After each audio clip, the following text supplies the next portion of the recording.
because of extreme weather events and climate change, the UN is predicting there will be hundreds of millions of climate migrants and refugees.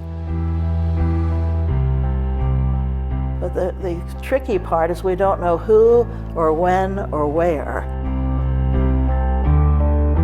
So as a public health person, you have to think, how can we mobilize people to respond both preventively and in the case of a climate emergency.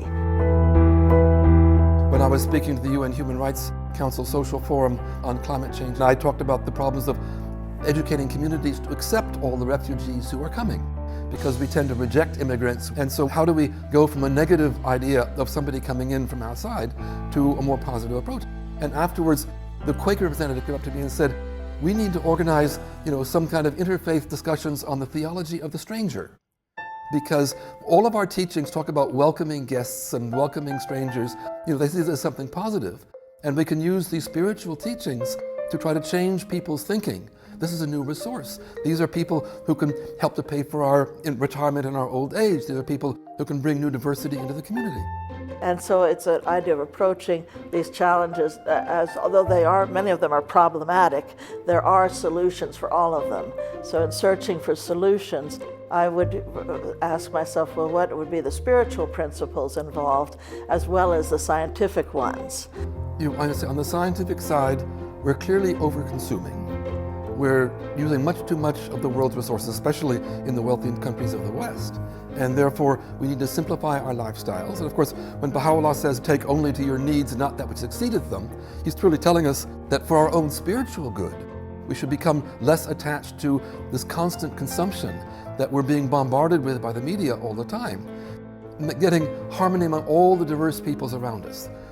We need to have much stronger community solidarity. The challenges that are coming from our lack of sustainability are going to be shocks to the system. And if people are united in working together to solve local problems, they'll be able to muddle through the difficulties. If there are divisions in society, the strong grab what they can and the weak are left aside and so on, we will have chaos and anarchy and suffering. A picture's worth 1,000 words, a model's worth 1,000 pictures.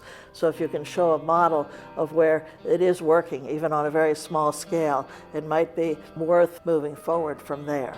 And of course, all the core activities are learning the tools of building community among diverse kinds of people.